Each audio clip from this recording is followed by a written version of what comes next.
in Tanzania. The Tanzanian government has not yet responded to the allegations that the two have made. So we are waiting for their response. Is it true? You can share your views about that through our social media handles, and you can find the full story about that on page 2 of the Daily Nation. Another story that has been highlighted is about President William Ruto intervening over secret NIS camp at the coast. You can find the full story about that on page 12. Ghost workers pocket millions as striking. UHC medics lament poor pay. So the universal health coverage staff are still on the street and they're demanding better pay. Also, they want to be employed under permanent and pensionable terms. Will the Ministry of Health and the government listen to them? So that story has been highlighted on page 10 of the Daily Nation. Another story is about the Auditor General, that is Nancy Gathungu, and she says that some project agreements have clauses that attract commitment fees for any undrawn amounts leading to wastage of public funds. So that story is on page 6. Drawing calls for release of anti-finance bill detainee, former deputy president and also the party leader of DCP, Rigathi Gachagua, and ex-cabinet secretary Justin Muturi condemns the unlawful detention of activist that is Rose and Jerry over public debate on the finance bill 2025. So you can find the full story about that on page 3 of the Daily Nation. And on the Standard newspaper, our top story is about President William Ruto's hotel, that is Weston Hotel. Weston twist, that is the headline. In a comic twist exposing the rot in public institution, KCAA now seeks compensation, not restitution, from President Ruto. Link Weston Hotel over contested land despite earlier claims. The agency now signals the land grab is acceptable so long as payment is made. Justice, it seems, has a price Weston is willing to pay. And that particular story has been highlighted on page 4 and 5 of the Standard newspaper. Voices crushed and bodies. We have the same story about activist Boniface Mwangi and Agatha from Uganda. So if you want the full story, the horrible ordeal they went through in Tanzania, in the hands of Tanzanian police, you can find that story on page 3 of the Standard newspaper. So our viewers, those are the only stories that has been highlighted on our publication, that is the Standard newspaper. And the Daily newspaper this morning, you can share your thoughts about what you think about the state of the nation, our top story, and particularly about the alleged mistreatment that Boniface Mwangi and Agatha went through in Tanzania. So share your thoughts. We want to hear from you. And the way I just said earlier, I'm not alone in the studio. We have guests, and today we'll be focusing on drug abuse, the effects of drug abuse in our society today. So start conversing with us. You can tell us, have you ever taken any drug? Are you a drug addict? Share your views. We want to hear from you. And I'll just take you through again the guest that we have here in studio. We have Catherine Ngugi. Karibu sana. Thank you. She's a registered counseling psychologist. Wow. And David Gitau, reformed alcoholic. He's also a practicing counselor and Yes. a motivator. Karibuni sana. Thank you for coming to Faraja TV, for finding time. I know you have a lot, and you're going to tell us everything we need to know about drug abuse, and also the journey that David, you went through when you were a drug addict. Yes. Yeah, so karibuni sana. Thank you. But first, we'll start with you, Catherine. Yes. Just tell us about yourself. Yes, we know you are a registered counselor. Yes. Anything else we need to know about you? Yes, good morning, viewers. My name is Catherine Ngugi. Like our host has said, I am a registered counseling psychologist, and I also manage Presbyterian Care Center. Presbyterian Care Center is a rehab facility under the Presbyterian Church. We are located in Nakuru, a place called Mbaruk, Weshar Area Center. Okay. So that's where we are. This is our 8th year in service. And we've helped close to 500 men. Wow, that's To- amazing. Yes, and David being one of them. Mm-hmm. And we have quite a number of successful stories Mm-hmm. of young and old men who have reformed Mm-hmm. and now giving back to the community, Wow. being clean and sober. Mm-hmm. Yes, Wow, it's possible to be clean and sober. exactly. It's very possible. Yeah. We say recovery is possible Mm-hmm. because treatment is also available. Mm-hmm. And that's why I talk about our Presbyterian Care Center. Mm-hmm. Apart from that, I also run a program, Mm-hmm. a school program. Mm-hmm. We go to schools for mentorship programs, Wow. and we also do seminars in churches Mm-hmm. as a way of just giving back to the community. Mm-hmm. This knowledge that we have about alcohol and drug abuse, Mm-hmm. issues to do with mental health, Mm-hmm. because we learn so that we can give back to the community. Mm-hmm. And if we hold this vast knowledge and experience, we'll do ourselves no good. Mm-hmm. So you can reach out to us in a church setup, in a school setup. Wow. We are just available to teach the community. Wow. Yes. That is amazing. So you are also a mentor. Yes. Yeah. Exactly. Wow. David? Yes. Thank you very much. Yeah, I'm David Gitau Gadhura. Mm-hmm. I am a reformed alcoholic. My main drug of choice was alcohol, Mm-hmm. tobacco, that is the sniffing of the tobacco, Mm-hmm. and also using cat, aka Mogoka. Muguka. Yeah. Muguka is called cat. Mogoka is called cat. Yeah. I'm a reformed alcoholic, and I really thank God because of it. Mm-hmm.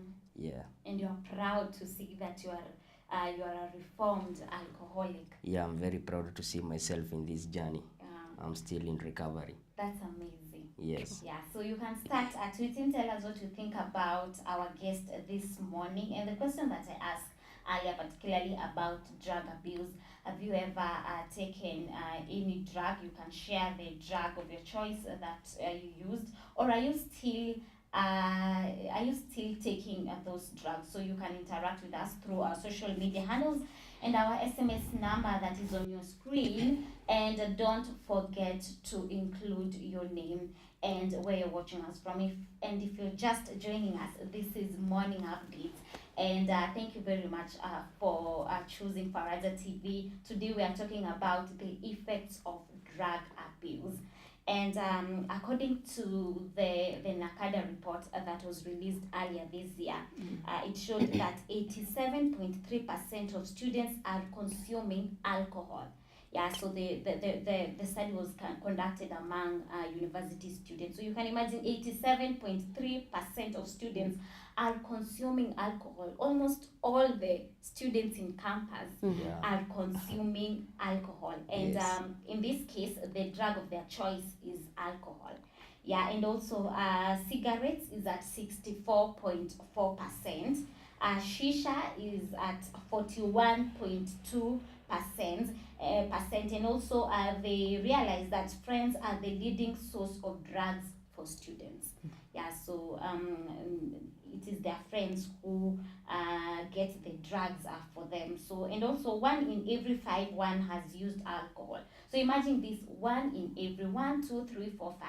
1 in every student in campus has used alcohol in the past month. And also the male are leading at 54.2, followed closely by the female at 45.2. So it seems that it is not only the problem to the male child, but also the girls or the ladies are catching up. Wow, and that is why we've decided to talk about drug abuse today. And Catherine, you're going to take us through what is addiction. Yeah, Yeah. thank you. Professionally, we say addiction is a brain disease. And when we define addiction, we say it's a chronic brain disease that is characterized by compulsive drug seeking and use despite the harmful consequences. So that's simply to mean that the organ that is most affected is the brain, and that's why we are calling it a chronic brain disease. And you continue to say that it is characterized by compulsive drug seeking and use despite the harmful consequences. So that's why you find any person in active addiction will continue to use even after they have gone through, maybe this person has has had an accident, he's still healing, but he still goes seek for the drug of choice. And that's how we define addiction. It's it's a chronic brain disease.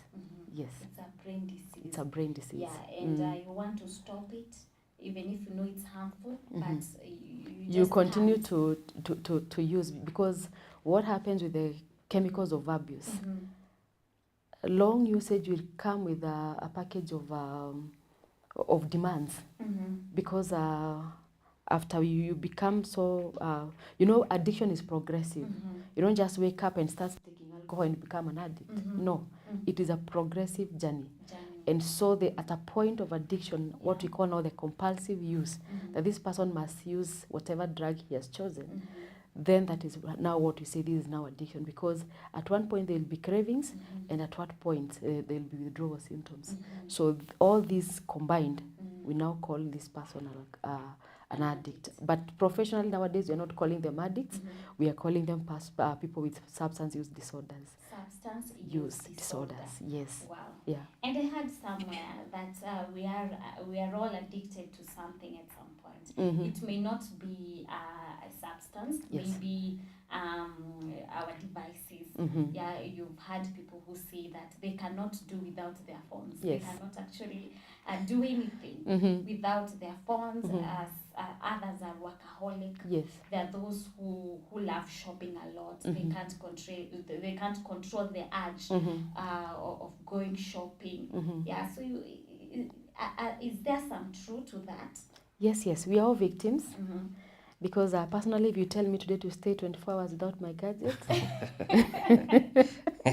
then I think I'll be sick. And this is why we say that addiction is very undiscriminative, and bringing the concept of all being victims, because it's not only the alcohol addict that is suffering, all of us, we are suffering. At times, there's that thing that you as a person, you feel that this thing is draining me financially, and I really wish to stop doing it.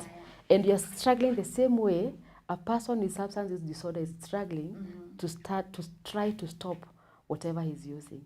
So come to think of gadgets, you've done the issues of our gadgets. Others are addicted to shopping. Others are addicted to buying a specific thing.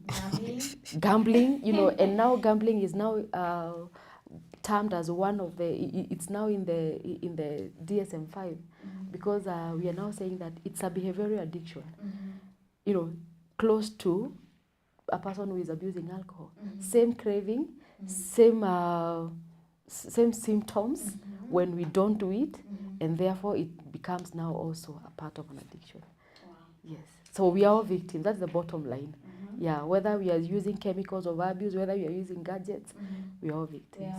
We are all victims, but today we'll not be talking about the behavioral addiction. Yes. We'll be focusing on the substance addiction, and that majorly we'll be talking about alcohol. And thank you very much, Catherine, for that. And David, Yes. when did you start using drugs? Yeah, my journey of into drugs, I started 2011. That was immediately after I joined Nairobi Institute of Business Studies. I had enrolled there after sitting for my Kenya Certificate of Secondary Education. I was schooling at Nakuru High School.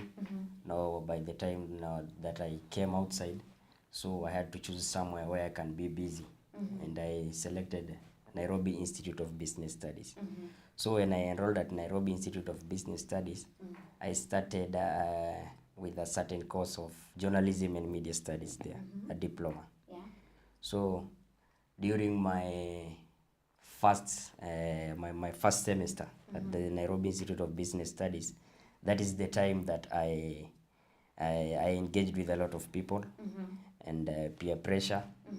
We went for a birthday party somewhere one early morning. Now I had a girlfriend that time, the first time to be in a very serious relationship. The excitements. So while we were going with her somewhere, she used to take alcohol. Oh, so she's the one who introduced you to alcohol. Yeah, she's the one who introduced me to alcohol. So me, when we were going with her, I used to take a soda. You know, I was very, very, very innocent boy. Now, it was this very early morning. We went to a certain club in Makuti. It is called Makuti. It is in Kahawa Engine. So when we went there, it was around 2 p.m. And that is when I took my first beer. Yeah, because of the influence by the other schoolmates. Yeah, so my journey of alcoholism started way back at campus during my first semester, and I was introduced by a girlfriend. Yeah, Yeah, so she's the one who introduced you to alcohol. yeah, in a birthday party. Yeah, very many guys were jovial, very happy. They were calling me, we Devi, we ni fala, we ni aje, we udem yako mazee anatumia. Now to me, so you wanted to prove them wrong. So I wanted to prove them wrong, to prove them wrong, and I took my first sip, and it was very, very, very sweet. Then that feeling, that jovialness, the mood changed. You felt good. Yeah, You I felt very high. good. I felt high. You were energetic. Yeah, I was very energetic. I felt something new that has entered into my. Confident. Yeah, I even danced, woke up, did some shit. I don't remember what I did. At the end of that day, I was taken to the campus, but I don't even remember what went out because I even blacked out. Yeah. Yeah. Yes. And the following day, you decided that you'll be taking alcohol. So the following day when I woke up, my friends told me, you see now you're supposed to be that way. My girlfriend told me, hey, tulifika poa. Na saa zingine kunyonga hivyo kidogo kidogo lakini si sana. And did you She regret? encouraged me. Did you regret after that first day? It was very, very, very, very even. Ilikuwa ngumu sana to regret because the friends that I had really encouraged me and They were wakanicheer. there for you. Yeah, they were there for me. Yeah. So that is what happened. Yeah. Yeah, and Kate, can you just take us through the reasons people start using drugs? Number one thing we'll talk about is peer pressure, bringing in the concept from David, that David is here, a innocent young man, but now there's a girlfriend, and he needs to fit in. So he has no choice than to join there. If you can't beat them, you join them. So peer pressure is number one, because we are social human beings, and we are all looking for a space to fit in. So if whatever my friends, if a thing is being done by all my friends, then I have no choice than to join them. Yeah. And that's why we say that, people are looking for spaces to belong. And when you find that this is my team and this is what they are doing, then I also join them in doing whatever they are doing. The other issue why people start using drugs is the availability of the drug. So whatever is available in our locality, and every other person is accessing it, then it becomes, we become so vulnerable to using that drug. So if you look at a good example of, kids who grow up in ghettos. In ghettos, there's so much things that happen. So that availability of a drug, it will make this person to access or to have it. The other reason is what we call a genetic factor, which is from a wide concept, because from statistics we say that children of alcoholics are have high chances of becoming alcoholics. So if this is something that is running in the family, then we become, we are so predisposed. If I'm coming from a family where there is too much usage of alcohol, then I'll follow the line in our family lineage. And the other thing is about, we are all trying to numb a certain pain. And people who have what we call advanced childhood experiences. Trauma. And we are trying to forget something that happened to us. So I will not necessarily use a drug because of peer pressure or any other factor. But now because maybe as a young girl I was raped, this thing has been a thorn in me. And when that thought comes in, I want to forget it. So I'll be vulnerable and maybe quick to use a drug to try to numb the pain or even to forget the ordeal that happened to me. Yeah, so you don't want to live the present moment. I want to live the present moment. I'm just trying to forget that this thing at one point happened to me. Wow.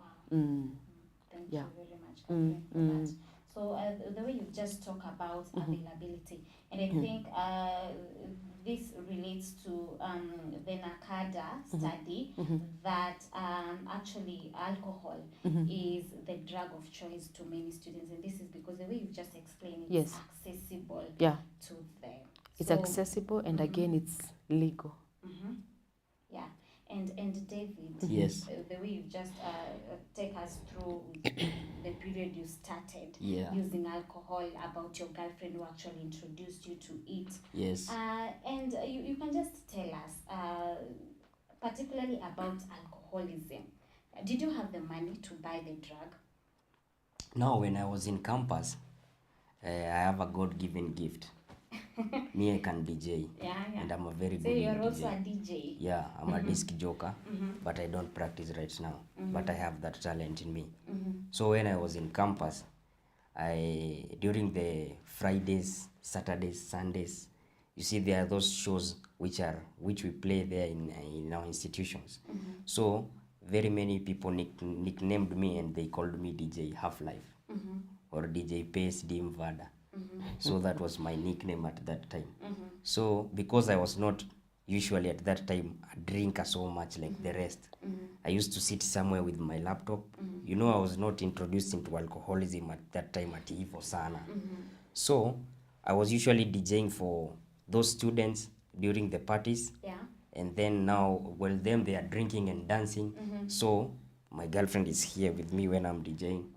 So she gives me a little, and I'm still DJing at the shows. Yeah. So on Fridays, I used to do that. And very many people noticed me even outside campus, even in Ruiru. I was even offered a job for DJing outside the institution, a very big club. I cannot name the club right now, but I was given like 2 clubs to go and be DJing while at campus. Yeah, yeah. So every Thursdays, Friday, and Saturday and Sunday, I used to go outside campus, and that's where I was earning my money from, because I used to DJ. But now all this time I was DJing, my parents did not know that I had a side hustle, and I was still a student outside. So while I was DJing, some people came there, and they used to buy alcohol for me. They used to tell me, hey, kijana, ni aje, hiyo ngoma umecheza ngoma mzuri sana. Hebu pewa kitu. So And that kitu was pombe. that kitu was pombe. So nilikuwa napewa pombe mingi sana. And sometimes I used to return the alcohol to the counter. And when I refunded them, they used to give me even money.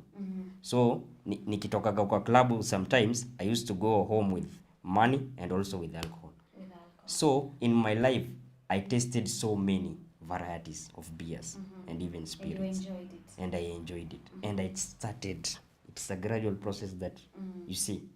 So that's how I used to get my money for alcohol, to go and buy alcohol. Yeah. Yeah. And when did you realize that you can't do without alcohol? When I realized that I can't do without alcohol, that is now a very long time after I even graduated from Nairobi Institute of Business Studies. And God enabled me to join St. Paul's University. And by the way, you're still an alumni of that same institution. Yeah. Yeah, so me and you, we are alumni, and we have done the same course. Yeah. Thank you very much. Thank you. So when I went to St. Paul's University, that is the time that I realized now that I'm an addict. Because even when I went there, I was still even going to shows outside Limuru. There are certain clubs that I even used to organize very many batches for students. And we usually went with very many students, and I was a drinker. I started skipping classes. You see? My parents realized, and unajua ni ngumu sana kuona mzazi anakuja university kuangalia wewe kijana kama unasomaga ama marks yako iko namna gani. So my parent used to come to campus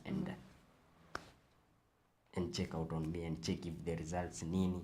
Yeah, so they had realized there was something wrong with you. Yes, because even my cousin who was schooling in the same campus used to call at home and say, Davy is not. There's something funny with Davy. Yeah. Then the phone calls that I used to make to the parents, nini, the talking, I cut off. You see? You became antisocial. I became antisocial. Antisocial behavior started following me. Yeah. Wow. Yeah. That is amazing. So you can continue interacting with us. Tell us what you think about the stories this morning. And you can also share your views about that. And you can do that through our social media handles and our SMS number. Don't forget to include your name and where you're watching us from. And now to Catherine. Are some drugs highly addictive compared to others? That is a question that I would not say yes or no, because every chemical of abuse comes with its own effects.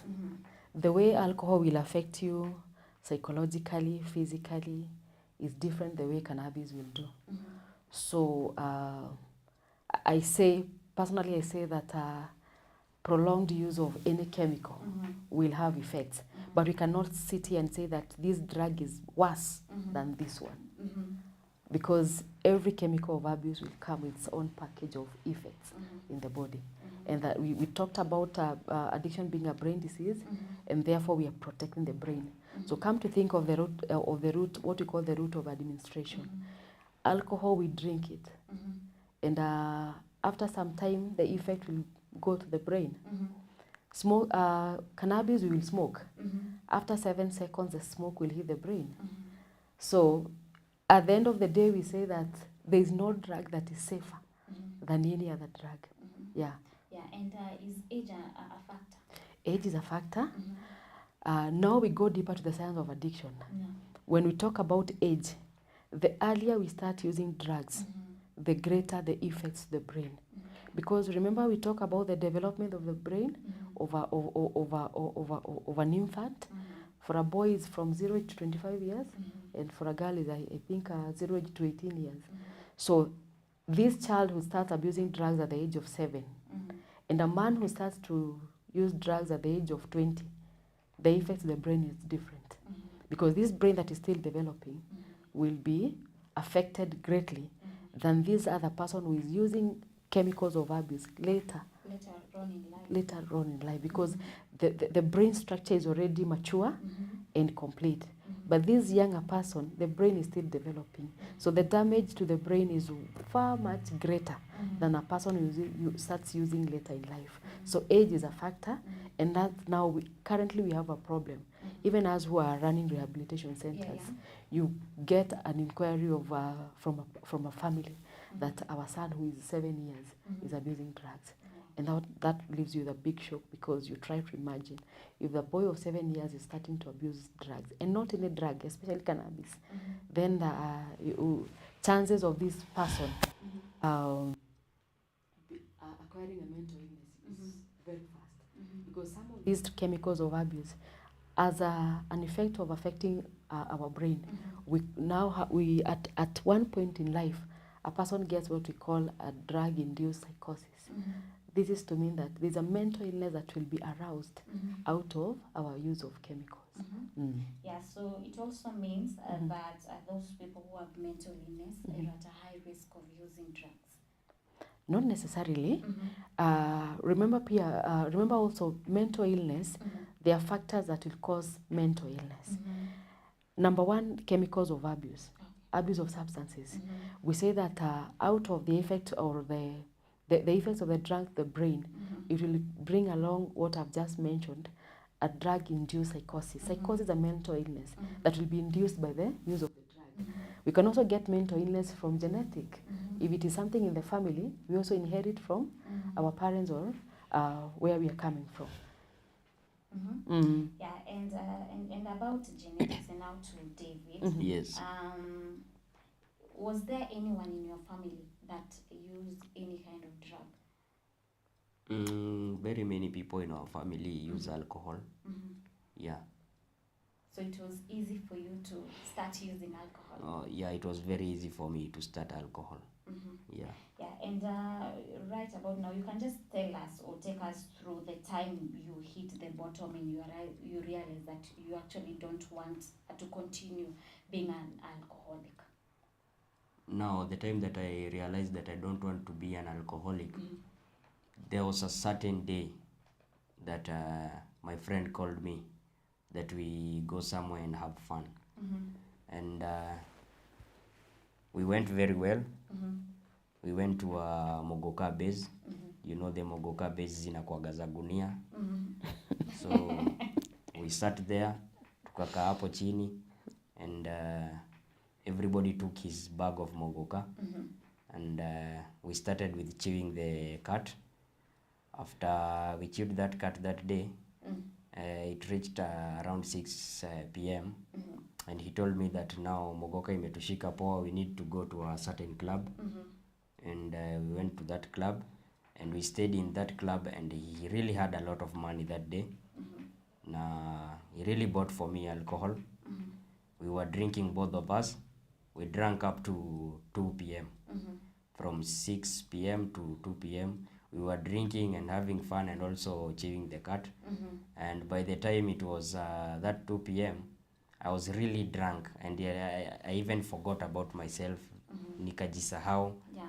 And ilipofika time ya kwenda nyumbani, so me even I don't know how I went.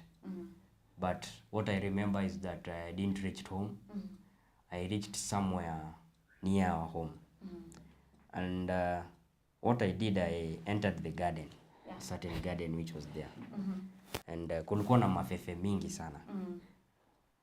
And mimi nilienda nikafunua hiyo mafefe. So by then you were at home, not in school. Yeah. I was at home. So that you have asked me when I realized that I need to stop it. Yeah, and already your family knew that you were an alcoholic. Yeah. So that night, mimi I was very drunk, na nikaingia ndani ya hiyo mafefe.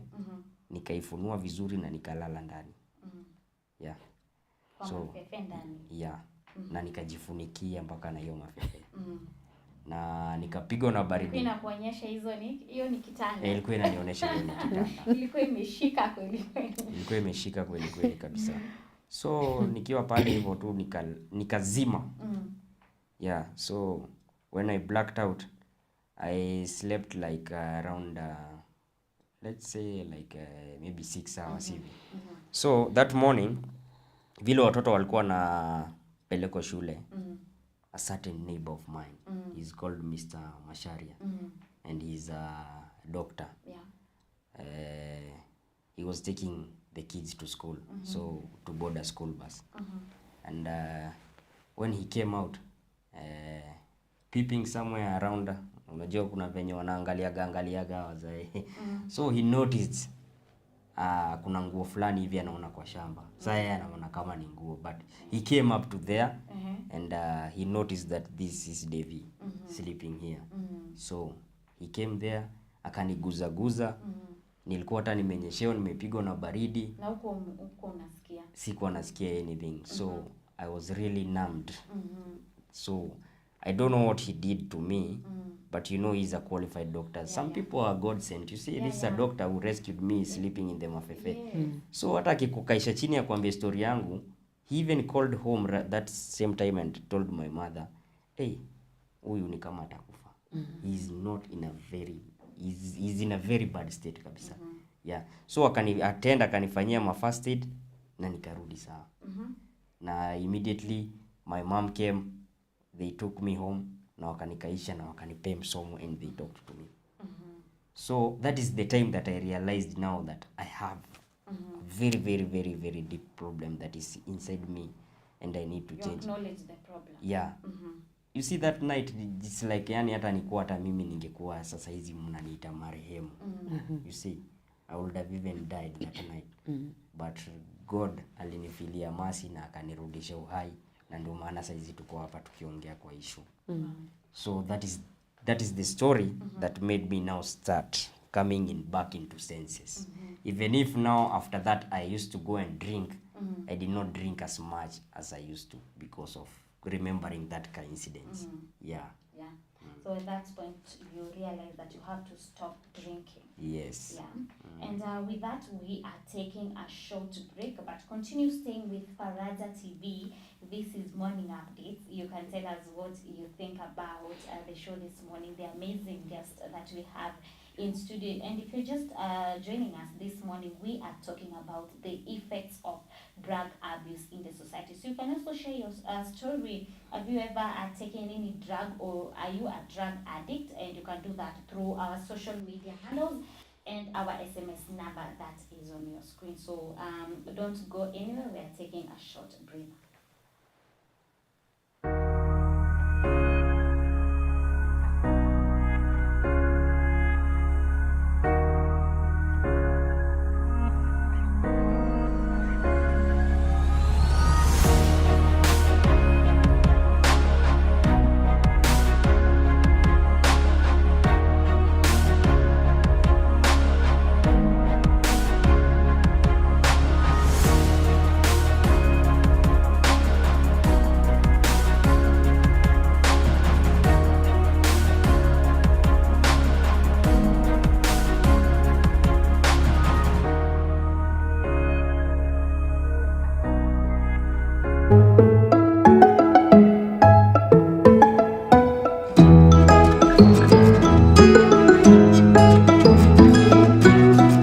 Faraja TV, chemichemi ya furaha. Well, what is lifestyle? To me, lifestyle is the people, it's entertainment, it's food, it's beauty, it's fashion, it's music, and it's art. So how do you get to deal with these big topics that are affecting our society? Well, worry no more, because I, Sharon Gige, every Thursday at 7:30 p.m, I'll be bringing you amazing guests, and they'll be able to give us solutions on how to handle these big and disturbing topics at Faraja TV Kenya and all our social media platforms. Thank you.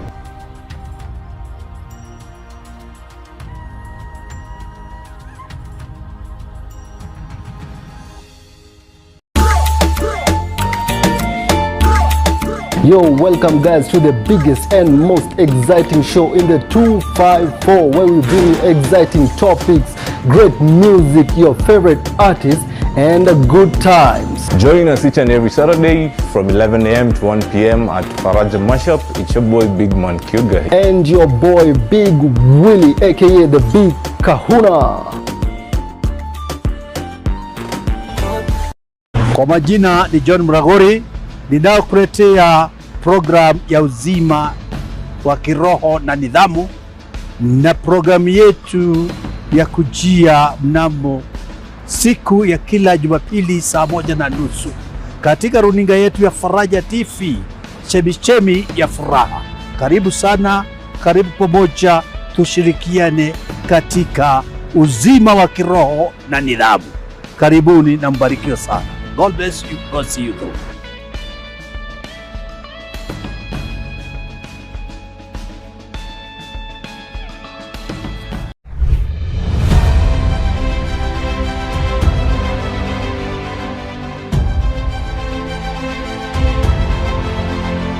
Welcome to the greatest sporting show in the 254.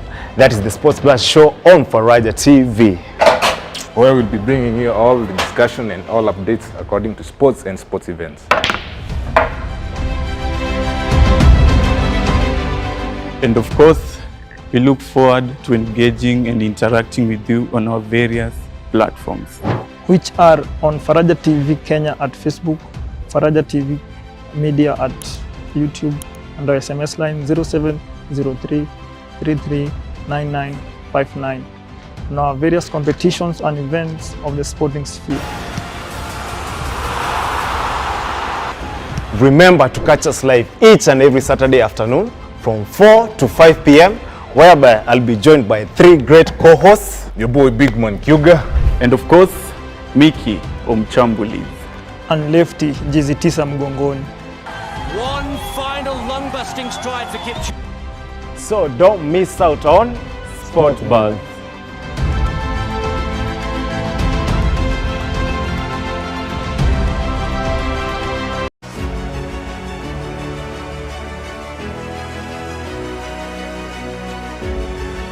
Ujambo mpenzi mtazamaji, karibu ndani ya Fahamu Siasa na Wanasiasa. Hapa tutakuwa tunaangazia masuala ya katiba, uchumi na teknolojia. Vile vile utaweza kufahamu na kujua kazi ya mjumbe wako, seneta wako, MCA wako kila siku ya Jumatatu na Alhamisi kuanzia mida ya saa 3 hadi saa 5, ukiletewa nami Peter Muhoro. Usikose kutazama Faraja TV, chemichemi ya furaha. Siku na mchana nakupa sifa, day and night, Lord. Indeed, tunakupa sifa, sifa zote ni kwako ewe Mungu. This is Nuru ya Injili Gospel Show, ambapo tutakuwa tunaletea amazing guests, amazing artists, inspired ministers of the word.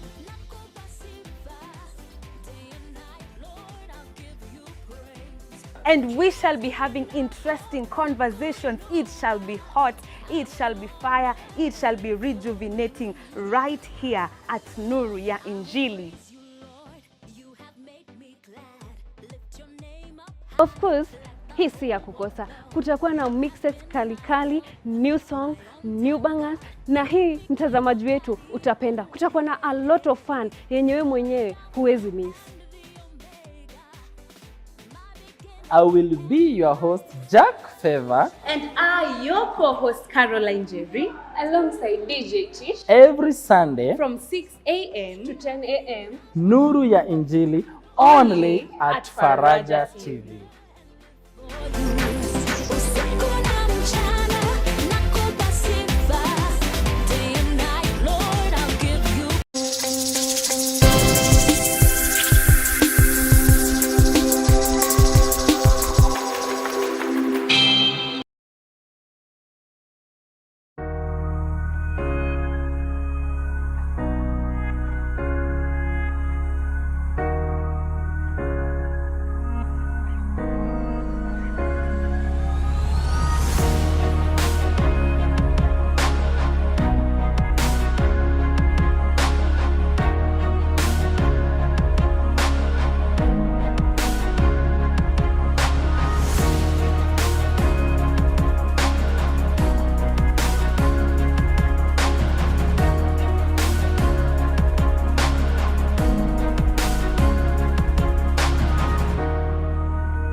This is Morning Updates, and thank you very much for staying with us this morning. You can interact with us through our social media handles, and that is Facebook, Faraja TV Kenya, YouTube, Faraja TV Media, TikTok, faraja.tv.media, Instagram, Faraja_TV_Kenya, and our SMS number is 0703339959. Don't forget to include your name and where you're watching us from. Tell us what you think about the show this morning, particularly about our topic, drug abuse. And I just want to take you through our statistics, the statistics that were released by NACADA early this year, so that you can actually know the reasons to why we are talking about drug abuse. So 87.3% of students are consuming alcohol.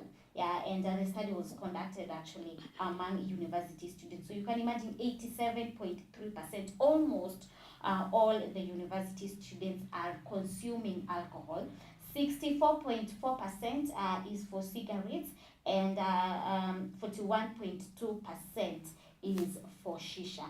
Also, friends are the leading source of drugs for students. You should also know that 1 in every 5, you can imagine that 1 in every 5 has used alcohol in the past month, and that is why we are talking about drug abuse. So you can also share your thoughts about the topic. Have you ever taken any drug, or are you a drug addict? We want to hear from you. And before we went for break, we were talking about actually the moment David, the reformed alcoholic, the moment he realized that he actually wants to stop taking alcohol. And right about now, to you, Catherine, you manage a rehabilitation center. So how is it to manage a rehabilitation center? Personally, I would say that this is the best service I would wish to give to the community. Wow. Having done it, this is my 8th year. Wow. And every day when you see somebody transforming his life, it gives you some, a unique joy that somebody can come back to life again. I've handled quite severe cases of people who have been too much into drugs. The family is at the verge of giving up, but the words of hope, when somehow God puts you words of hope in your mouth and you tell them, just give us time to work on your son, is also trust in God to change or to restore the life of this young man. So this is the best service I would ever ask to do, and it is one of the services that teach you humility, because some of these godly values we talk about, we feel them and we see them in our day-to-day life, in our line of service. Remember this person who is active in addiction. One thing is disowned by the own family, disowned by the community, and nobody wants to relate with this person. But when you just show this person a small gesture of love, maybe just a hug, and this person comes, brightens and comes back to life, and then it's like he realizes, so I'm still worthy, so I'm still needed. So this person it's like a shake off of a weight, and it's like putting down a heavy load and realizing that so I can be lightened life again.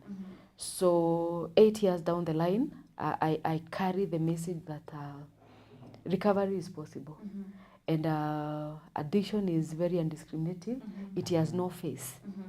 So don't just mention that this person will be an addict or will be a person with substance disorder. Things happen. Catherine can become a rehab patient any moment because we are battling issues in life. We are coming from different spaces. And matters, mental illnesses and abuse of substances, this is something you cannot just overlook. Remember, we were talking about the many factors that lead people to abuse substances. Today you might see Catherine as a renowned person, a composed woman, and somebody of a great value. But I might be coming from a space that would push me to start numbing my pain. And simple ways to numb my pain as a woman, I'll start self-medicating. So before I realize, I've become an addict, maybe to diazepam, maybe to any other drug of choice, and especially the prescription pills. This is something that, Dakada is talking about alcohol and cigarette. We cannot overlook the issue of prescribed pills and people who are self-medicating themselves. And by we become hooked to these medications. So managing a rehab, the best job that I'll have asked for. Yes. Thank you very much. 8 years of service. Yes. It's not just a job. It's not just a job. It's a service. Who do you admit in the rehab? Or who Qualifications. Yeah, that's a good question. Yeah, not every person will be admitted in a rehab, in as much as they are in active addiction or taking drugs. There's a criteria we use to admit a patient or a client in a rehab setup. And number one thing is what we call the screening and assessment. So you have to go through the screening first. Yes. Yeah, you cannot just bring yourself and say, you know what, Admit I me. want to stop using drugs. Yes, do it. And then you're taken. And then you're taken in. So there's a screening and assessment, and normally this is done by a psychiatric nurse or a psychiatric doctor. In our setup, we have a psychiatric nurse who does the screening and the assessment. In this screening, we want to screen what this patient or the client has used. And part of the screening is what we call the toxicology tests. These are done through, it's a rapid test that is done by a kit, with a kit that tests 12 types of drugs. It's a urine test that will test 12 types of drugs. So this kit will be able to tell us that Catherine has used cannabis. There's some traces of prescribed pills or the quinadiazepam or these other prescribed pills in the system. There is a nicotine content in the system, in the blood or in the body, and therefore that's the toxicology test. The psychiatric nurse will also do a screening on mental illness, because addiction and mental illness, they so much correlate. You cannot separate addiction and mental illness. Remember, initially we talked about drug-induced psychosis. So could be this person is having a mental illness that has come along as a result of abusing these chemicals of abuse. Is it possible, from what I'm getting from you, that all addicts have mental health illness? Not all. The reason why we screen is that could be this person is coming from a family where there's mental illness. And therefore being predisposed out of his abuse of chemicals, he triggers the mental illness that was dormant in him. So this person might be battling addiction and mental illness. That's why I'm saying there's so much correlate. And part of our screening is screening for a comorbidity of a mental illness. Is there a mental illness that is coming in as a result of a chemical abuse? A person who starts abusing drugs at a younger age, he's so prone or she is so prone to having a mental illness. So this is why I'm bringing in the concept of we screen for mental illness because we cannot separate addiction and mental illness, and not every person who is addicted to substance will have a mental illness. But to a certain degree, we are prone to screen for the same because you might treat addiction and there this person is having a mental illness. A mental illness like people with bipolar, you'll find in most cases they will crave for alcohol. Yeah? So if you treat alcoholism and you miss the mental illness, this person will be relapsing every now and then. Treatment 3 months, go out and then back again. So that's why we screen for addiction and mental illness without separating them because they so much correlate. Thank you very much for that. Sasa umefika, you've been admitted. Yes. You've gone through the assessment and they've realized you really have the problem. Yes, so you have addiction. So take us through the treatment.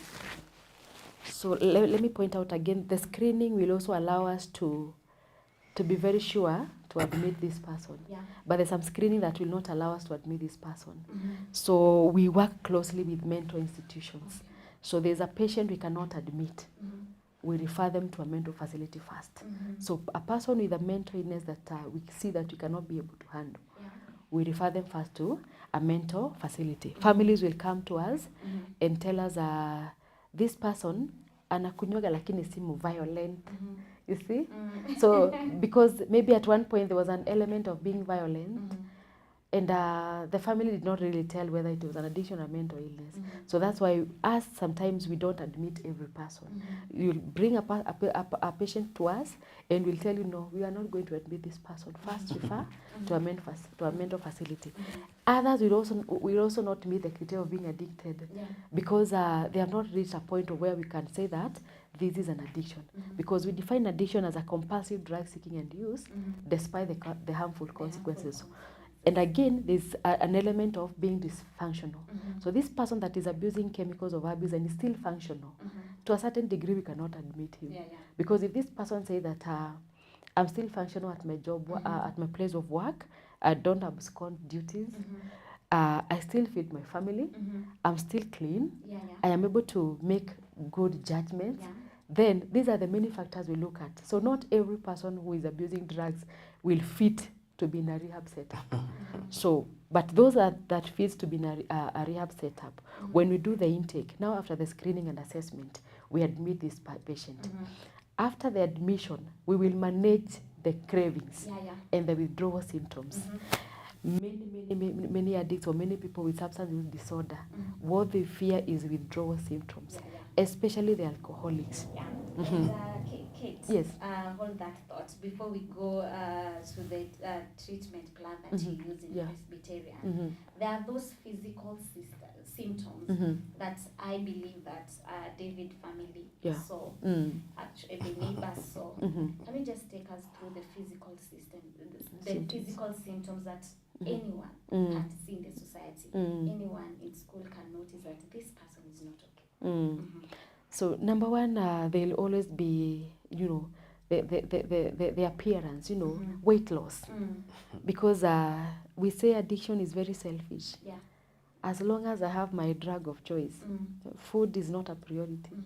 So this person will start to deteriorate in health, and especially those who take alcohol. In most cases, they'll come to us with a very poor nutritional status, because as long as I'm having my drink, food is not a priority. And that's why we say that sometimes even feeding well becomes a problem. This person who is in the streets taking drugs, you give them 50 shillings, they don't even care to go buy food, as long as amepata kinusu yake atoe lock. So food, akipata my boiled ama mutura, yako sawa. Weight loss. The other thing is the issues of being unkept. Grooming is a problem. Unapata mtu ananuka lakini yeye mwenyewe hajielewi. Ako sawa, because taking a shower becomes it's a luxury. Why should I shower? As long as mimi niko high and I'm feeling good already, I'm already high. Why should I take a shower? Yeah? So such things, kept nails, hair, and most of them will not shave. So you look at that person and then you start realizing there is a problem somewhere. A person who used to be clean and groomed, all of a sudden there's a shift that is not adding up. And again, the other thing is when they start to withdraw, I just want my space. Antisocial. David talked about that. Yes. Unataka tu kushinda kwa room yako, you don't want to interact. Because I believe at that moment you have fear. Yes. Yeah, you are like, they may realize that I'm using drugs. So you decide to shut down. And again, you are like, it's like everybody knows I'm taking these things. So I need to, even if you don't even know, so I need to be away from these people, because everybody is, within yourself, you're telling yourself, everybody now knows I'm taking alcohol. So that the issues of withdrawing and, having your own space and wanting to just to be alone. The other thing is the issue of now, trying to hide some things, becoming secretive, You don't want people to know where you're going. Somebody used to report that, Mom, I'm going to the shop and coming back. All of a sudden, we just guess. You disappear and people just guessing, amako kina fulani, amako mahali fulani, amako, As a family, we are left with guesswork. Because now communication becomes a problem. And these indicators are always there. They're always there. But I think nowadays, parents, family members, society have become busy. They may even not realize. Let me tell you a problem that there is. A patient is brought to us, and when he discloses the time he started abusing drugs, the parents in the room are in a shock. Somebody says I started using when I was in class 8, and the family members are like, wow. They are shocked. Because, like you said, we are all busy as parents. We have no time for our children. And parenting becomes now another contributing factor to young people abusing drugs. Because we are taking them to the universities. We want to maintain the status quo. My son and my daughter are in this higher-ed campus. I'm working hard for my daughter and my son to go to a higher-ed campus. But, that social life or that family time, there's no family time. And again, the issues of drugs now being packaged in a very cool way. As a parent and not very keen, I will not realize that my daughter or my son is drunk, because the methods are also that these young people are using is different from what we used to know. Exactly. Like now, a drug like Kuber, the sachet comes labeled a mouth refreshener. So as a packaging, so cool. And well packaged. And as an old parent, I just read a mouth refreshener. So without getting into the details, that this is a drug with high nicotine content than any other nicotine product. Come to think of vaping, the vapes, a very smart watch, but the content inside is so much nicotine, what we are calling vaping. Talk of very executive pens. The vape pens, very executive pen. And you don't realize as, I think we are so carried with making ends meet. And then we forget that we are also parents. And that's why I started by saying that we do seminars for parents. Because some of these problems, even as we work in a rehab setups, the number one thing or the number one cause of children getting into alcoholism, or even husbands or wives getting into addiction, it's stemming from the family. What is happening in that family? Because this dysfunctional father will cause a problem to the whole family. Yeah? So you find that we are all coming from spaces that are leaving us with no choice, either to be good or just to get into the norm. You know, every other person is abusing a drug. So let me get into this.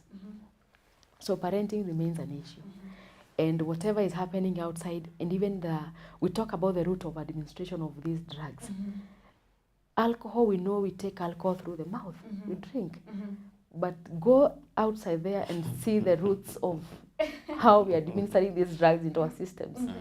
You'll just be shocked. You'll just be shocked. Young girls are using very, I don't know whether it's good to mention, but very funny ways of getting these drugs into the system. Very funny ways. And then we are left like, now, who is going to save the community? Yeah. And the way you just said, it may not be the child, but the parent or the guardian. Exactly. Yeah, and also I heard somewhere that addicts are brilliant. Is that true, David? Yeah, we are very clever.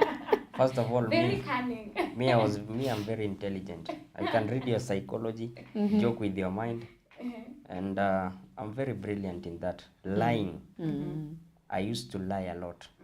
I can lie to you and you cannot even realize, and you find yourself that umenitolea pesa umenipatia hadi. Yeah. And when did your parents actually realize that David is using drugs? Yeah, now it reached a point, due to using of those drugs, nilijipata sasa ninaenda nyumbani while I'm high. Na hiyo ni aibu mbaya sana.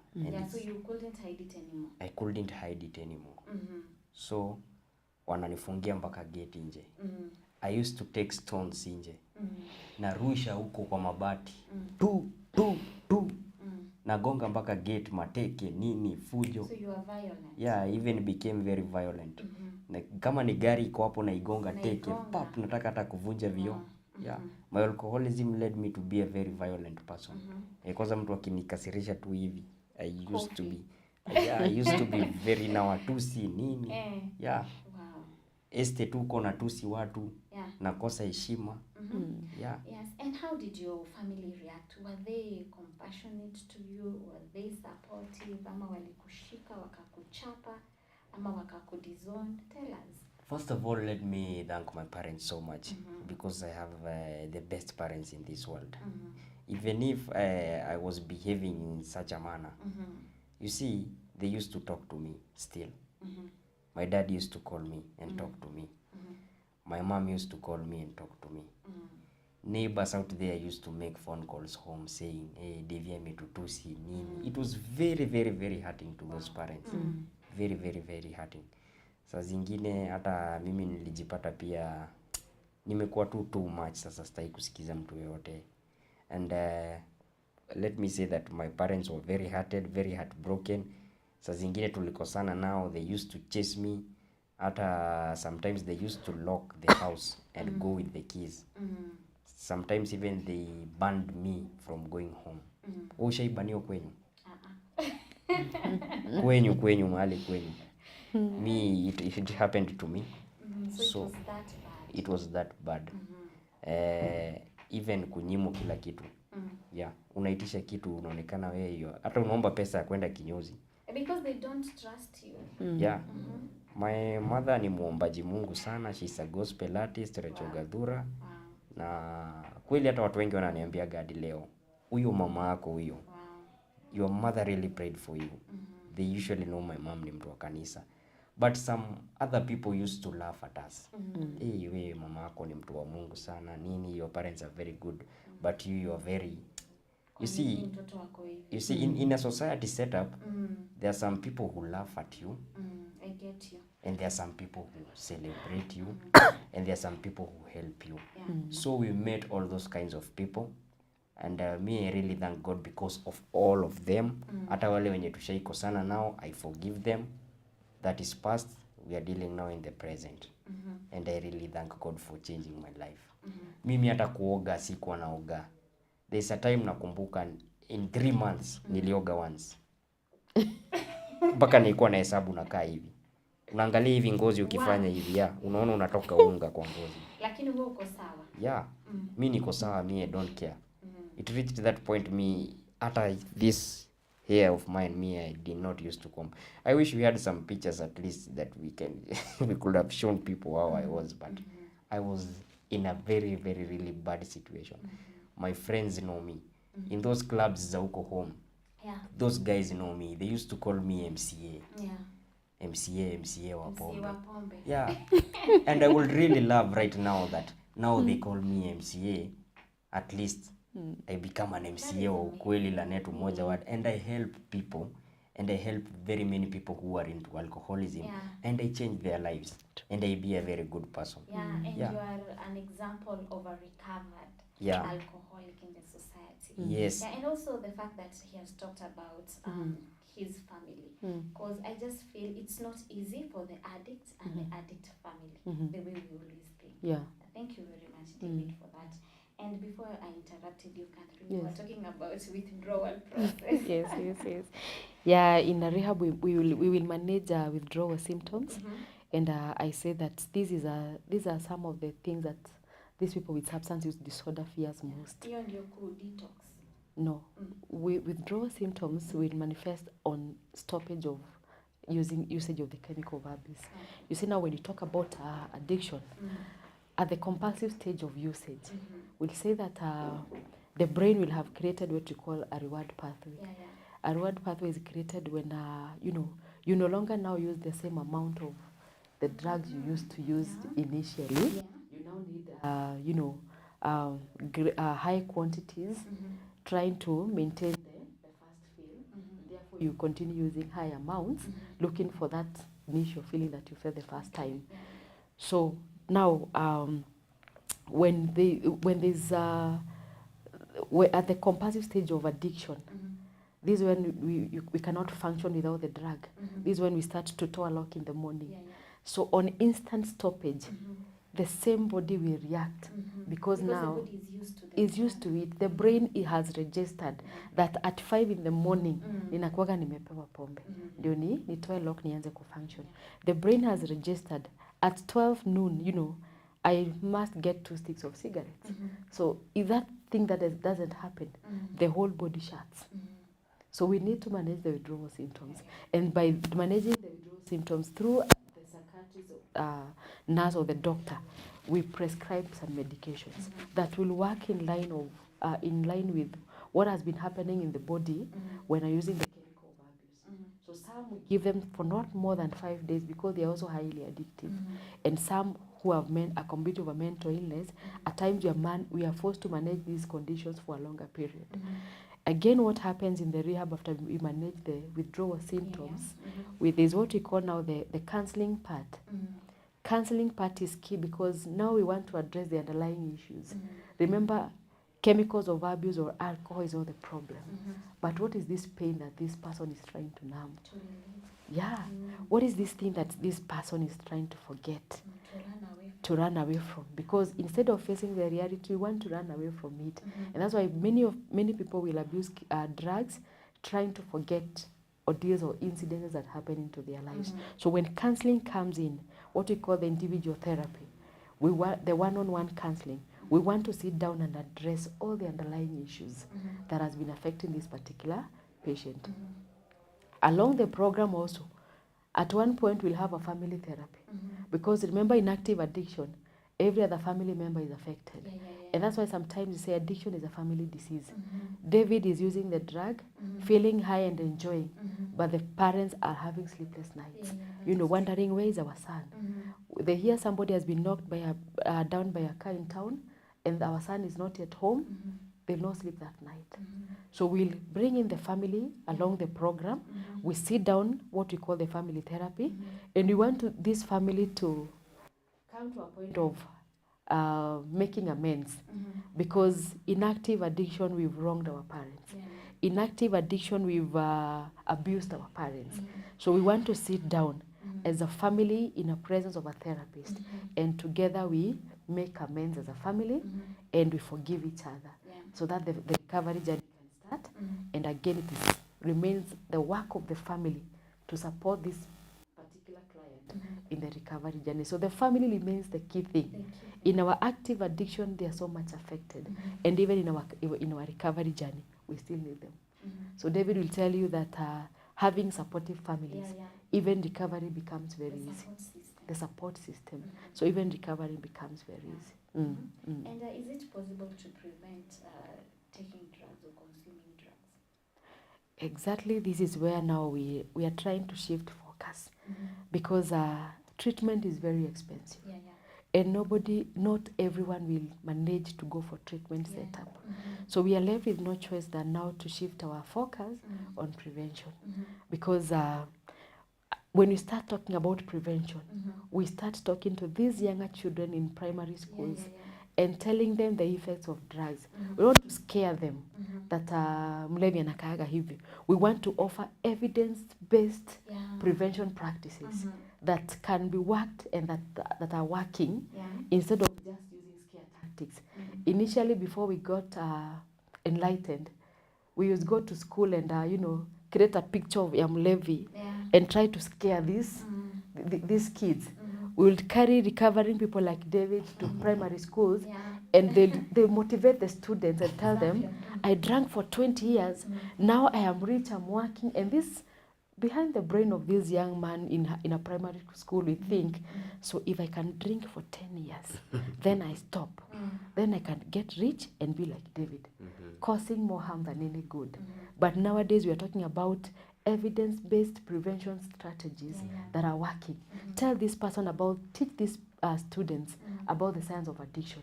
What is this component of the body that is being affected? Talk to them about how a family setup can be a preventive factor when every member of the family says no to drugs. And now, as parents and guardians, we become role models, and we show them that we can have clean fun without having drugs.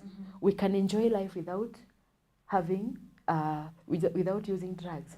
So I think prevention to me is the way to go. Comparing with the damage already in our country, we now venture back to prevention as early as those kids in lower primary school, in lower classes. Yeah. Because you just say that treatment is not cheap. It is not cheap. In fact, Presbyterian Care Center being a faith-based institution, we just give back to the community, charging 35,000 per month. That's like 1,000 for a day. You give this person treatment, you give accommodation, you give food, and go to high-end rehabs or other treatment facilities. Let me not call them high-end because the same services they offer is the same they offer. But as we sit, there's a rehab that is charging as much as 5,000 per day.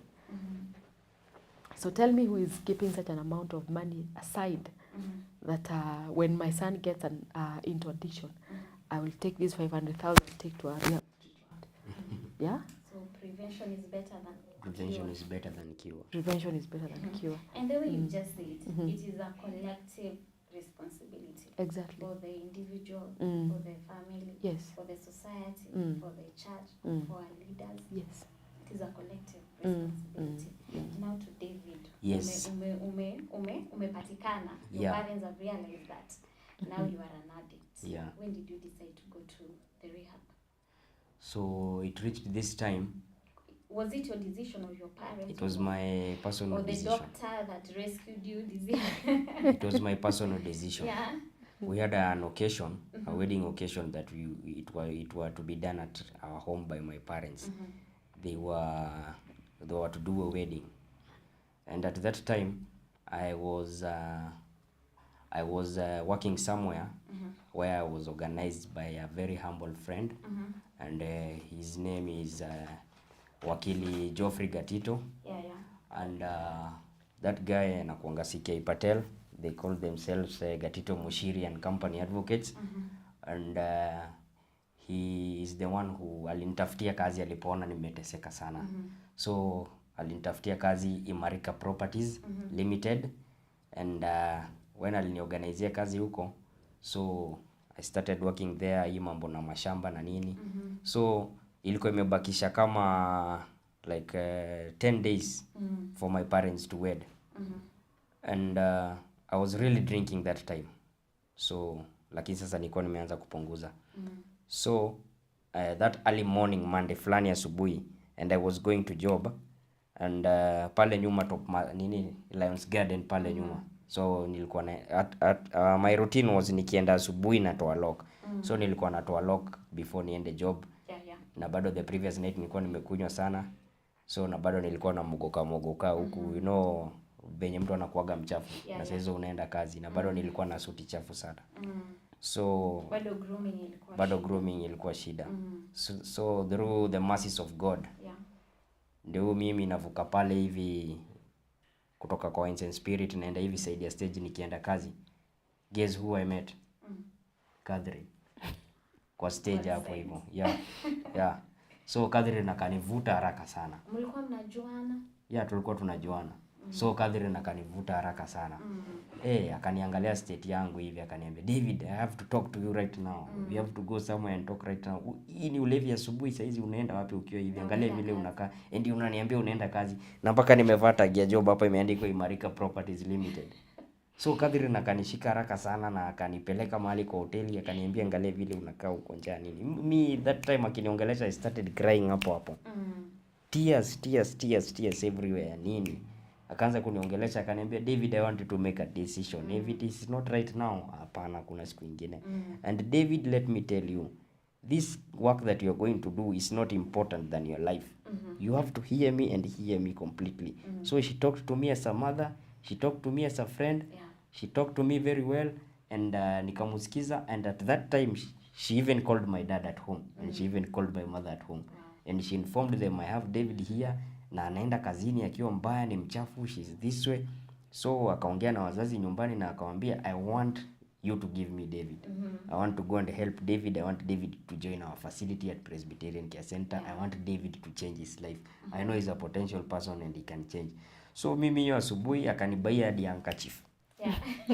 Because I was really crying. Huku ukiniangalia zile matubako. Na kwa nini ulikuwa unalia? Ni kwa sababu unataka kuacha hauachi? Yes. Nilikuwa nimejaribu sana like 1000 niseme inakaribia hata 1000 times niache na shindo. Na sasa ndio mimi nimekaishwa ninaambiwa mambo fact. Na bado niko mlevi, hiyo ulevi tu iko na mimi. So madam really talked to me. And wazazi wakasema hata amefanya vizuri sana. Sababu they were even looking for me. They didn't know where I am. Yeah, because that previous night I had caused mayhem at home. I had gone that previous night and nilirusha mawe mingi sana kwa mabati na ni usiku saa 6. So the following day wanasikia wanapigia simu wanaambia niko town na ninaenda job na niko mchafu mbaya sana. So sijui kama unaona hiyo. Yeah. So mimi madam nikamwambia I promise tomorrow I'll be available and we can go. So mimi kenye tu nataka you just help me with fare.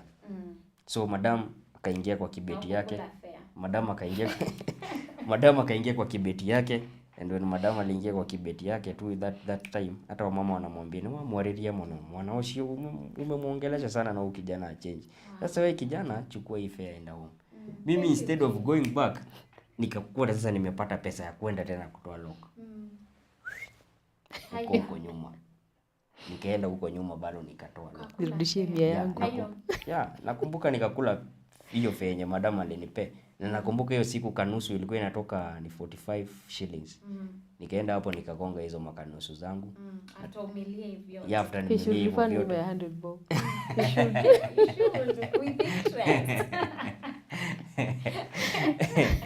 So, and the moment I drank that, I even sasa nikakuwa mlevi times 10. You see? So that means hata home sitaenda. I even na kazi. Remember you're going to work. Akomaka na tag ya job. Na tag ya job. So this is me. The handkerchief nilinunuliwa, pesa sina. Nikarudi wapi?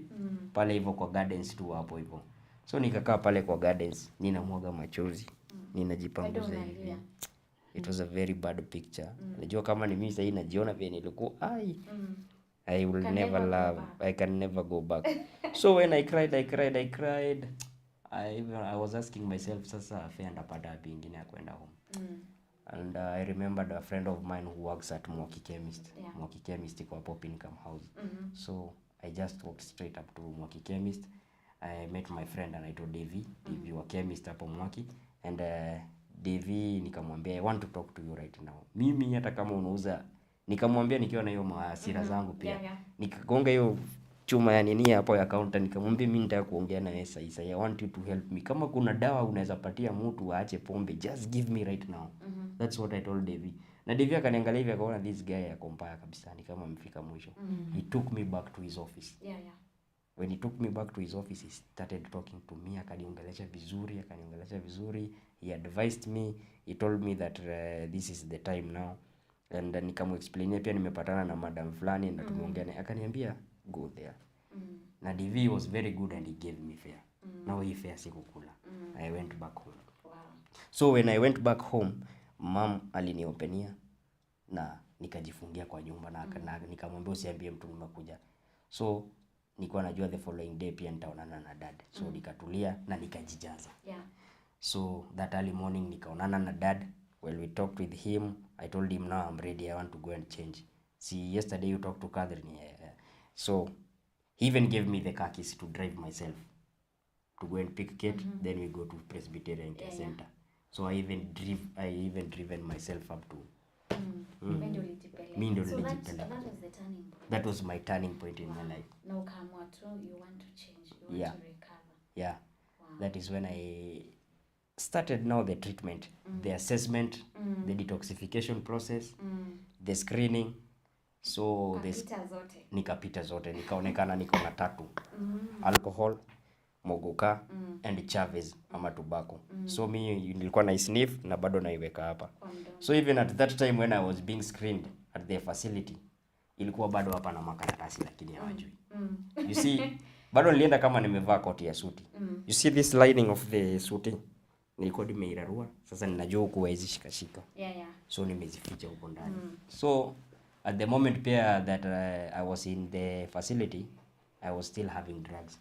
Nilijipeleka nikiwa nazo lakini walipiga search, they didn't get. So after you passed the examination, nikakuwa admitted. Started the treatment. I started the treatment immediately. For how long? And I stayed there for 3 months. So during the 3 months, I was thinking about my life. I was rebuilding myself. I was thinking what I was going to do. Yani, Lakini dawa walitupa finally. Sneak in. Now there was this day, that Saturday fulani nilikuwa na hizo dawa. In the rehab? Yeah, in the rehab. So after classes nini nilikuwa naenda na seti kidogo najificha na tema. So there was this day niliona tu niende tu nitupe kwa choo. Kitu ikaniambia iokote sasa hapo kwa choo basi. Nikakaa nikifikiria, nataka bado kuiokota na niko huko nikaona sasa hapana, imefika mwisho. That is how niliachana na hiyo dawa. Mimi nilitupa yangu kwa choo na nikaacha igo. Nikaiflash hivi nikasema. And after you came out to the rehab successfully. Have you ever had a relapse? I've never had a relapse. Even substituting I don't want. Uliamua tu. Niliamua. I even go to bars, I even go to clubs right now. I even stay with the people who are drinkers and we talk with them. And they usually laugh at me. Kama juzi nilienda nikachukua afya juice yangu and I sat down with them. Wengine wananiangalia wanashindwa. Nikamwambia mimi nilitoka na siwezi rudi. And I really thank God because I know hata hapo pen nilienda nikakaa nikachukua hiyo, I'm going to change one person na hata. I believe. Yeah, it was on a Sunday na mimi at least hiyo pia ni process ya kunini pia injilisti. And not to our government, any reforms that they can implement to maybe prevent drug abuse, especially in our university? Yeah, reading from the statistics, we have a big problem. Yeah, we do. And there's too much work to be done by the government. Because if you look at what we are doing as rehab centers, the other statistics from NACADA is that NACADA being the body that regulates our work, we are having like 130 something rehabs. And you can imagine that is just like 10% of treatment centers in Kenya.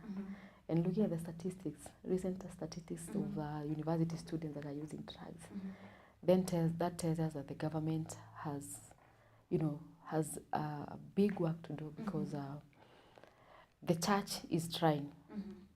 Individuals are trying to come up with rehabs.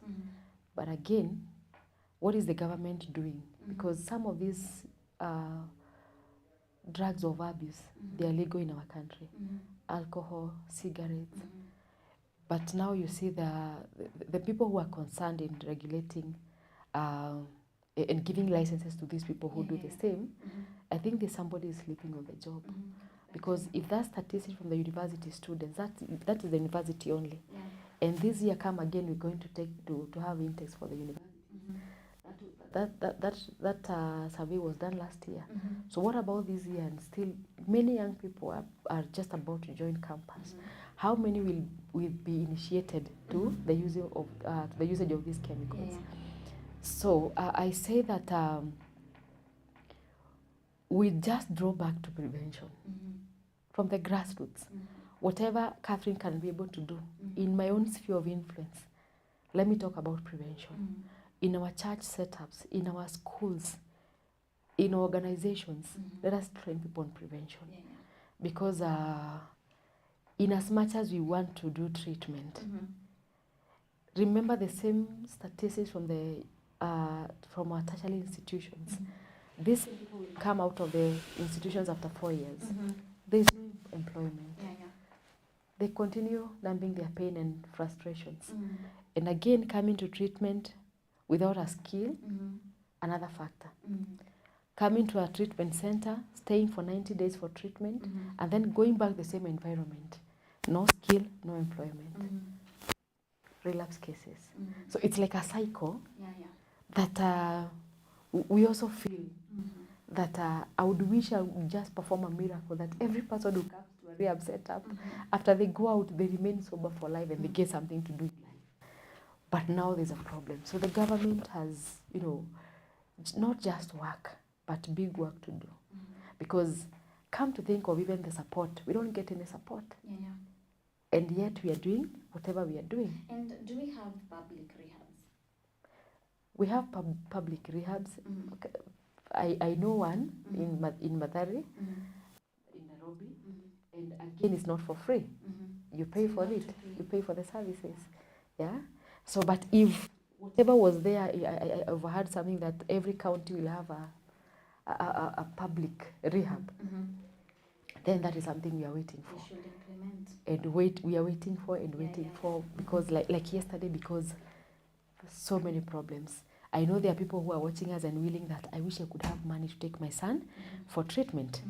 But you find that they are not capable of raising such an amount of money. Yeah? So many people are willing, but where is the money to take them for treatment? There's no money. And the fact that we have bars near schools, what can you say about that?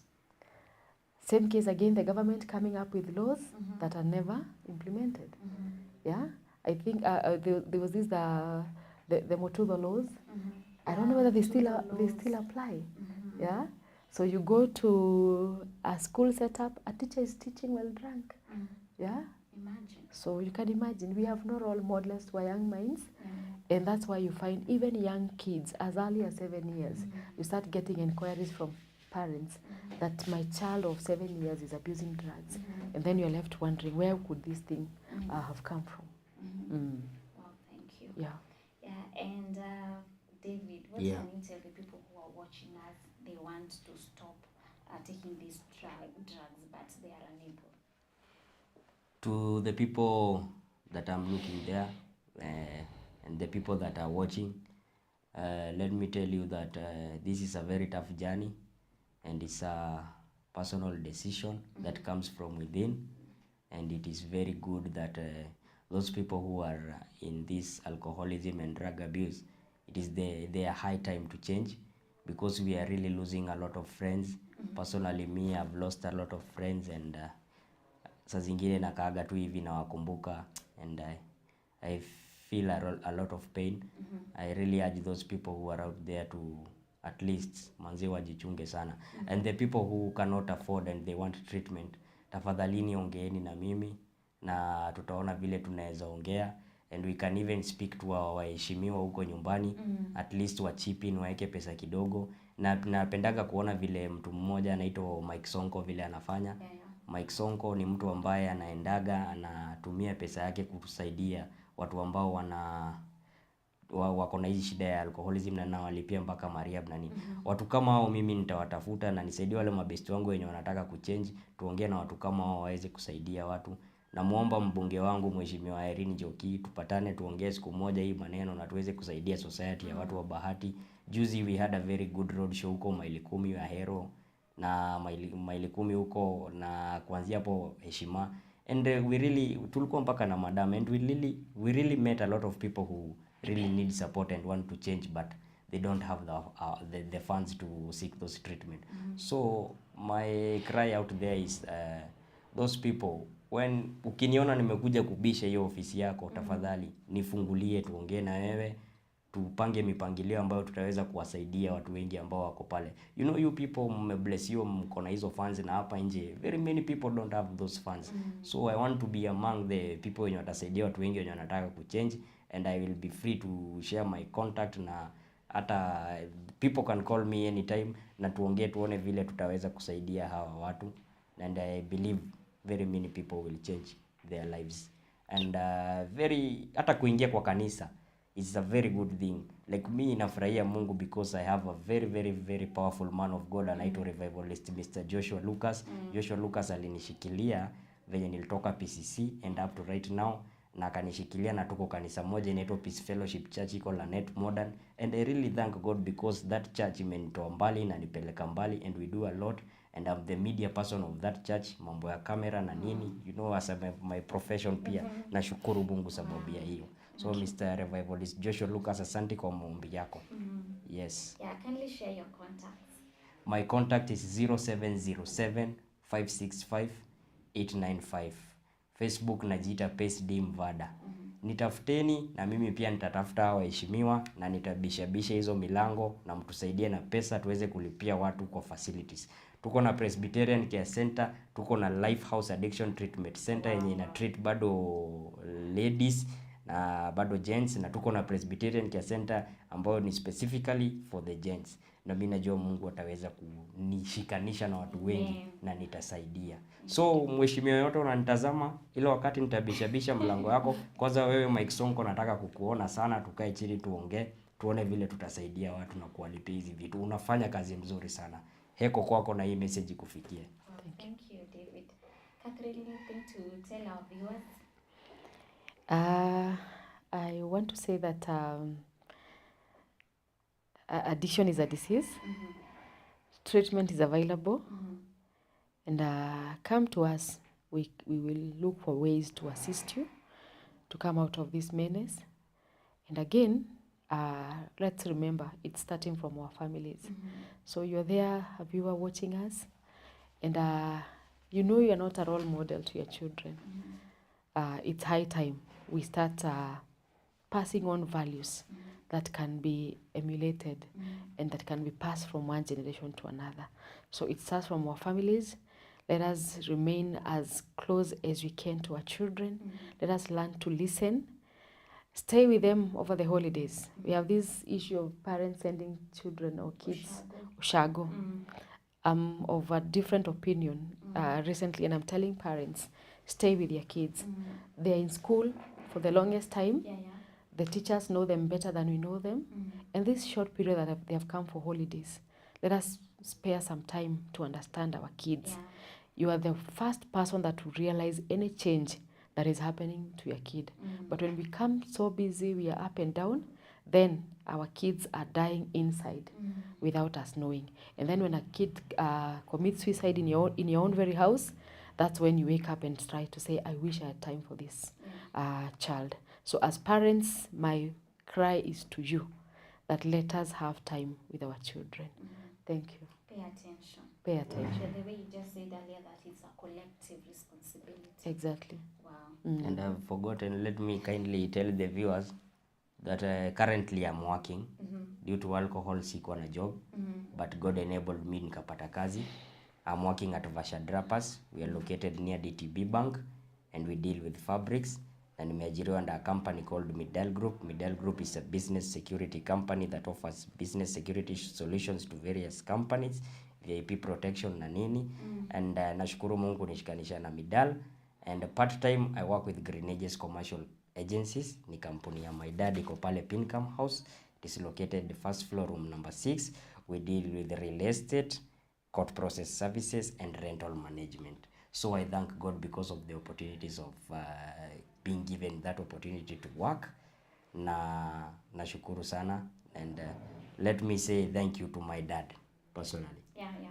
You see, kulipia mtu treatment, umesikia hata madam akikwambia. Inagharimu sana, pesa mingi sana. Yeah, I really thank my dad kunigaramia kila kitu, kunilipia. Na hiyo pesa sisemi haijaenda waste. Na haitaenda waste in Jesus name. I really thank him wherever he is and he's listening. Mr. Francis Gadura Kori, thank you very much. And my mother Rachel Gadura. And my siblings Kevin Kori Gadura, Ann Nyakenyo, founder Ann Smarts Club, and Esther Gadura. I really want to thank all of them because kwa kunishikilia. Na marafiki wangu Tomno tulikuwa na rehab, Robbie Tomno, and it's still an alumni na ni rafiki yako pia, mmesoma na yeye. Yeah, namshukuru sana mtu kama huyo. Wakina Sami siku hizi tunafanya mambo na tourism na tunabeba watu na vans kwenda Lake Nakuru National Park.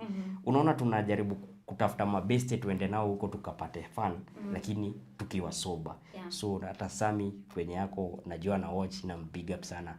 Na kina Miyako Bernard tulikuwa nao Nibs, wanaweza kuambia story yangu hata nikiwa DJ. Yeah. Asanteni sana. Kuna watu wengi sana naweza big up, acha niachie hapo. We have a lot of successful stories. The way we are getting from David. Where can we reach you, Catherine?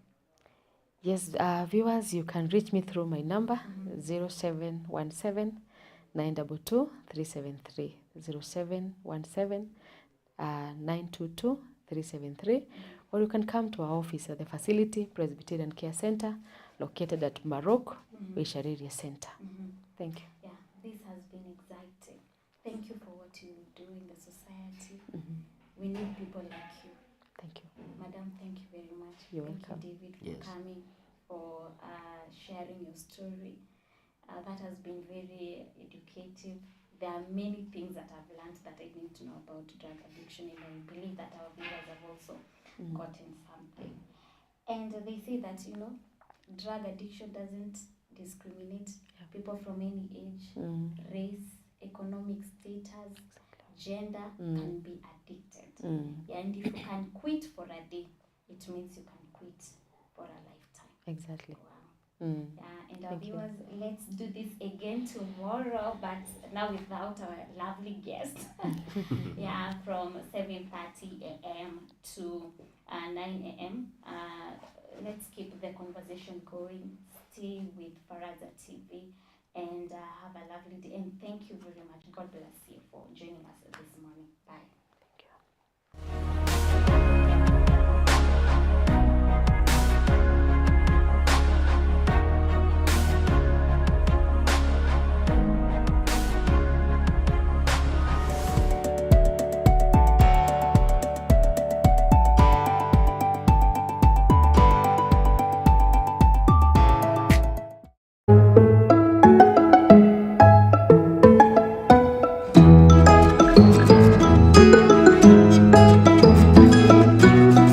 Faraja TV, chemichemi ya furaha. Well, what is life?